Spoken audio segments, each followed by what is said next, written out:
Hello and welcome to the Black Star Initiative training video for our Proficiency Level 1 check ride tasks. BSI has designed a check ride program similar to what the current military pilots use in order to test their basic combat and flight abilities. The check ride program is broken up into 4 proficiency levels, starting with basic flight maneuvers, moving on to more difficult combat and evasion tactics. We hope you enjoy this video along with the other proficiency training videos to follow. Today for our demonstration, we will be using the Super Hornet. You can use any ship for these tasks as long as it is the size of a Vanguard or smaller. In the following P1 tasks, we will be demonstrating fast takeoffs, decoupled flight, circling a fixed position, strafing around a fixed position, and approaches to a landing zone. Note that it does not matter what loadout you put on your ship. For these level 1 tasks, you will not be engaging any targets.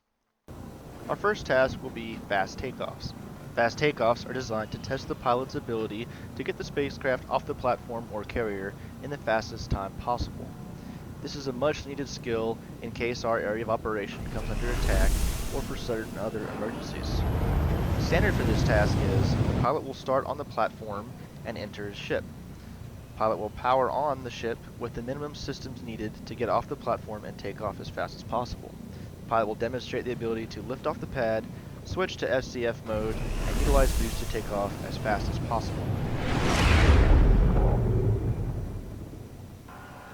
Our next task will be decoupled flight.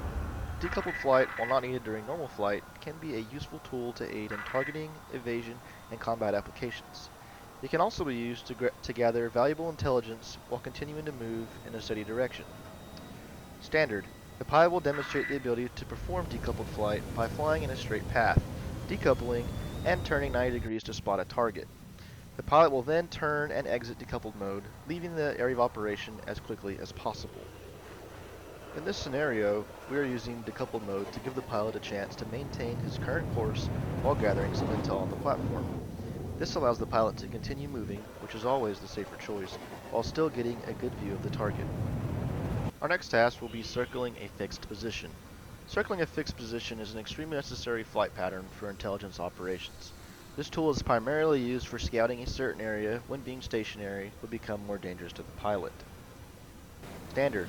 Pilot will demonstrate the ability to circle around a fixed position, gathering information about the target and surroundings while maintaining constant movement. Strafing is prohibited for this maneuver. Circling an area and gathering intel may be one of the best decisions a pilot can make before engaging or attempting to make contact with the target.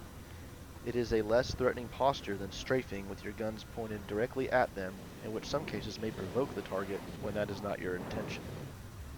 Our next task will be strafing around a fixed position. Strafing around a fixed position is primarily used for combat situations targeting a ground or landed target. This maneuver can be used as both a show of force to that target or to engage a target that is slow-moving or stationary. This maneuver also works very well for combating larger, slow-moving ships. Standard.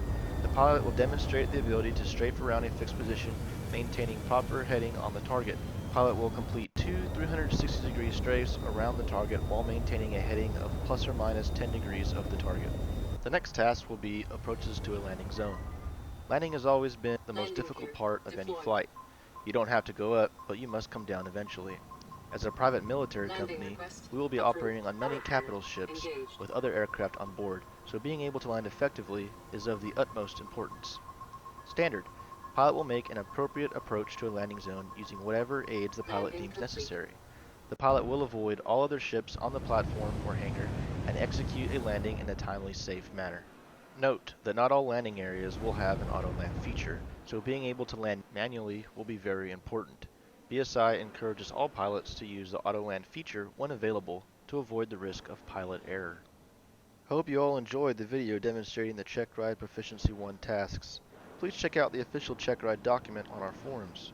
When going through our training program, pilots will be paired with an experienced instructor pilot to learn all these maneuvers before testing out. This is only a small taste of what BSI offers when it comes to training. There are 3 more proficiency levels in the check ride, as well as squad, fleet, and first-person shooter training as well. Thank you for watching.